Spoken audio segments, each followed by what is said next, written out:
Minstens 5 regslui is die afgelope 12 maande in Gauteng, die ekonomiese hartland van Suid-Afrika, gewelddadig om die lewe gebring. Die moorde hou vermoedelik almal verband met die slagoffers se amptspligte. Jaco Mulder verteenwoordig die VF+ op die portefeulje komitee vir gemeenskapsveiligheid in die provinsiale wetgewer. En hy het meer inligting hieroor. Jaco, wat is die aard van prokureurs se werk wat dit so gevaarlik gemaak het die laaste tyd? Wel, as ons kyk na die 5 prokureurs regslyn na wie ons verwys spesifiek, dan is hulle almal besig met redelike hoë profiel sake waar daar grootskaalse korrupsie of wanbesteding of hierdie tipe van dinge by betrokke was. En kan 'n mens nie anders dink as dit sou neerkom op intimidasie nie, van misdaadsyndikaate, van individue. En dit natuurlik hou 'n groot bedreiging in vir die regstaat van Suid-Afrika en ook van Gauteng. Jaco, jy het nou vinnig verwys na die gevaar wat dit inhou vir regspleging in die provinsie. Kan jy bietjie uitbrei daarop?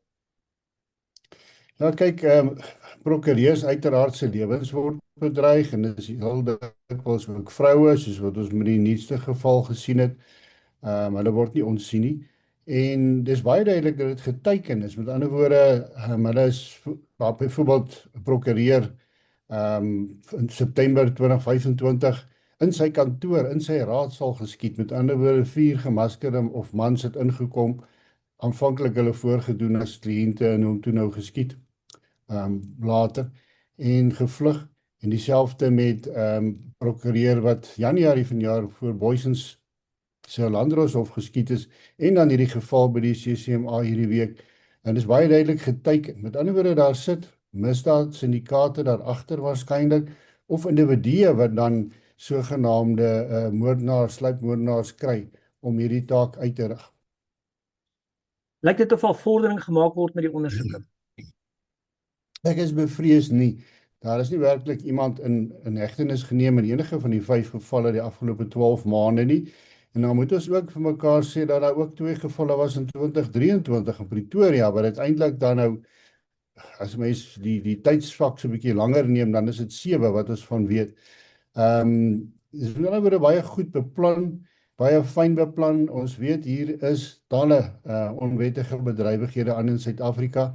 Dit lyk asof die polisie die stryd hierteen verloor het. En dan is daar een aspek wat ek baie duidelik wil stel. Dit gaan oor misdaadintelligensie. Ons sien dat die hele beginsel en aspek van misdaadintelligensie oor jare nagelaat is, en dat die een misdaadintelligensie hoof na die ander in hegtenis geneem word vir korrupsie oor tyd, op nasionale vlak en ook in Gauteng. Nou, wanneer jou misdaad intel opgeskerp is en jy kan voorsien wie waar werk en met wie hulle handel en wat se netwerke daar is, dan kan jy misdaad voorkom. So, ek is bevrees, daar is geen vervolgings nie, by die stadium nie, maar ons sal aan die portefeulje komitee daadwerklik 'n poging aanwend om die polisie dan voor die komitee te daag en toe te sien dat hierdie ondersoeke werklik waar hoë prioriteit geniet. Jy het nou weliswaar verwys dat die polisie moontlik voor die komitee kan verskyn. Jy het ook verwys na intelligensienetwerke wat opgeskerp moet word. Is daar enige ander oplossings wat jy in die hand wil doen? Ja, hier is ongelukkig geen kitsoplossing hiervoor nie, want wanneer prokureurs geteken word, word getuies ook geïntimideer. Met ander woorde, dit ontmoedig mense wat kom getuig in hof om ook na vore te tree en selfs 'n misdaad aan te meld. Beskuldigdes verloor hulle regsverteenwoordiging uiteraard, regspleging kan nie plaasvind nie, die regsproses word beïnvloed soos ons reeds gesê het. En die oplossing uiteindelik lê daarin dat die polisie korrupsie, byvoorbeeld wat ons nou sien dat daar behoë profiel amptenare of beamptes gearresteer is, uitgeroei moet word. Die kieserspubliek sê dan, ja, dis net praat, maar daar word niks daaraan gedoen nie. Die werklikheid is, hier is geen kitsoplossing hiervoor nie. En dan moet verantwoordbaar gehou word, dis nou die uitvoerende gesag en die polisie in die breë. Maar die volgende belangrike ding wat luisteraars moet besef, ons het baie dringende regimesverandering nodig in Suid-Afrika en ook in Gauteng. En as my vra wat dit beteken, dan beteken ons hulle moet registreer om te gaan stem. Hulle moet geregistreer om te stem vir die party wat hulle glo stabiliteit na die tafel toe kan bring. Dan gaan kiesers my vra, ja, en wat kan hulle nou gaan doen? Die antwoord is, ons het 'n regimesverandering nodig. verandering in regime in elke munisipaliteit in hierdie land, in hierdie provinsie. Ons sien op watse vlak dit is. En dit is waar die teelaarde natuurlik is vir hierdie onheil, waar mense wegkruip en waar daar totale verval is. En wanneer hierdie regiemsverandering se plaaslike regering plaasgevind het, dan moet daar 'n regiemsverandering in 2029 op nasionale vlak plaasvind. Dis 'n bietjie van 'n stadige, moeisame proses, maar dis besig om te gebeur.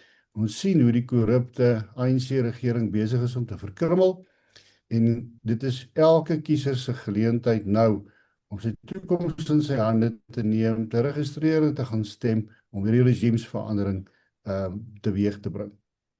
Inderdaad vat dit lank om 'n groot skip met 'n klein roer om te draai. Baie dankie aan Jaco Mulder, leier van die VF+ in Gauteng. Hy's ook 'n lid van die portefeulje komitee oor gemeenskapsveiligheid in die provinsie. Hy het vir ons lig gewerp op die toenemende voorkoms van moorde onder regslui in die provinsie. Van my, die ander Jaco, tot volgende keer, DV, wederom.